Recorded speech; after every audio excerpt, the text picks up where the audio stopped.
Alright, this is my top 5 magnet fishing tips.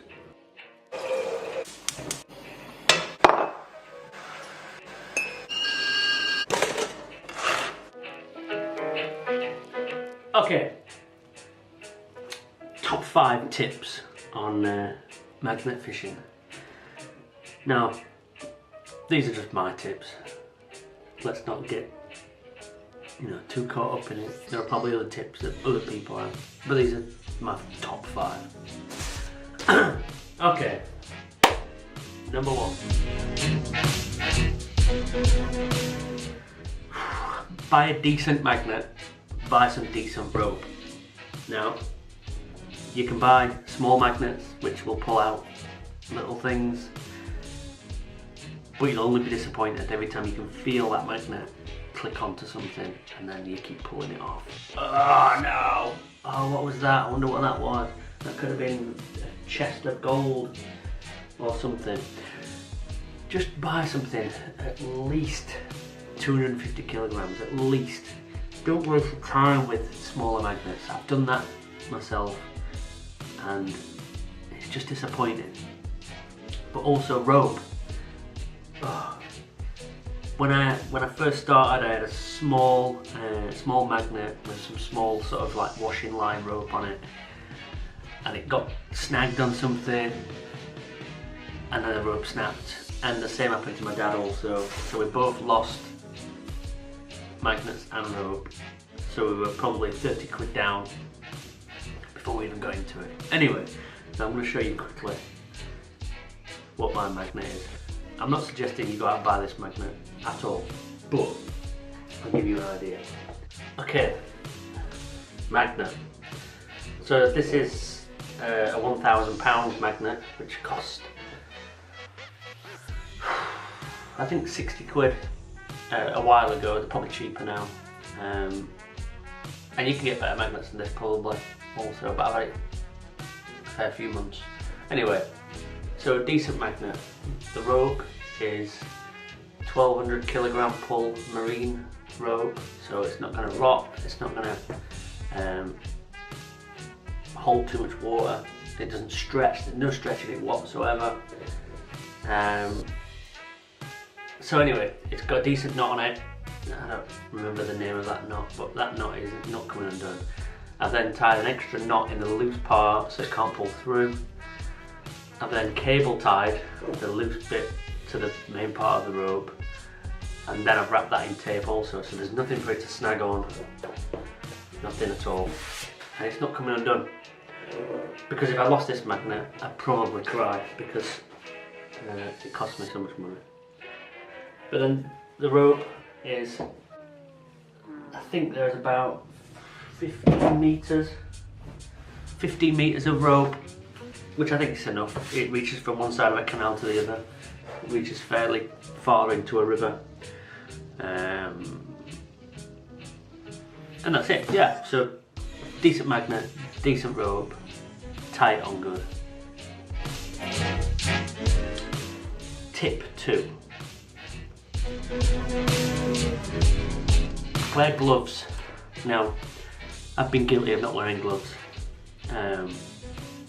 And actually through winter I forgot gloves, so my hands were freezing anyway because they were wet and the canal was frozen. But wear gloves for another important reason. So here's a glove. This glove allows you to wipe all the stuff off the magnet, all the silt and everything. If you can get some strong gloves that are not going to be able to be pierced with anything, even better, because there are so many things in the canal that have been there a long time, like pieces of steel that will have corroded, and then when you drag them out, it knocks all the rust off and it leaves a spike that's like a needle. I've had this so many times, and when you wipe it, you can wipe it and that'll stick in you, and then you're definitely going to die.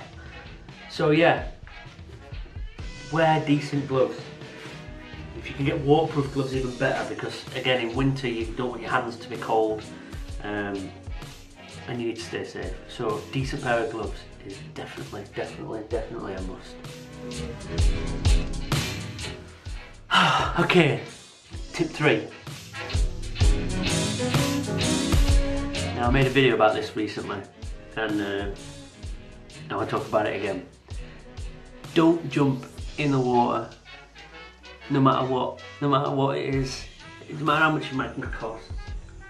The canals have got a fair few feet of silt and mud and sludge in the bottom, and it's so easy to get stuck in that, and then you're fucked basically. So don't jump in the water. Don't let your dad jump in the water after you.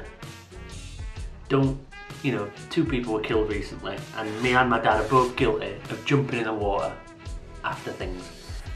And it's not worth it. You might think you're a strong swimmer, but if you get stuck in mud, you're fucked. And also, in rivers, you don't know what the current's like. You don't even know what's in the river. I mean, you're pulling steel out of there, pulling all kinds of stuff out of there. Imagine if you jumped in and there was like metal spikes or something. It's not worth it. Don't do that. Stay safe. Stay a reasonable distance away from bank. Don't stand off the edge. Keep away from snags. Do not do what I did the other day and get my magnet stuck to a steel bridge and then have to try and get it off. I could have fell in the water then and it was stupid.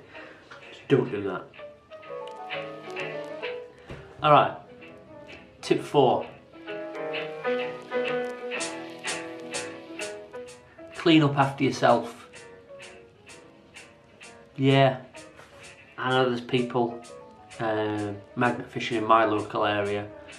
You can always tell because there are random pieces of rusty steel just left on the side of the bank. Now, it's really important that you at least pile it up next to a road so the scrapmen can take it, or arrange for a scrapman to do it, which is what I've done before. If it's small stuff, just chuck it in a bin, take a carrier bag with you, take a bucket with you, anything. Just don't leave it. Now, it's not just because you're leaving litter and stuff around, but if people complain, then they're going to stop people from magnet fishing. Now, there's already been some drama recently about the CRT banning people from magnet fishing and saying it's not allowed on the canal. So why would you want to push that? I mean, yeah, it might be a little bit exciting if magnet fishing was outlawed and we were like some sort of magnet fishing rebels, but don't do it. It's not worth it. Just clean up after yourself, come on. What would your mother think? The most important thing is tip 5. Have fun. Have a laugh. Invite your friends and your family along. It's meant to be fun, it's a fun hobby. The stuff you can find is incredible. You won't regret it. But just follow all these other tips. Stay safe. Clean up after yourself. Buy decent magnets. Wear some good PPE if you need to. And that's it. It's a brilliant hobby. Apart from the other day when I didn't catch anything at all, but apart from this. Ooh. Anyway, that's it. That's my top 5. Crack on, have fun. Thank you. Bye.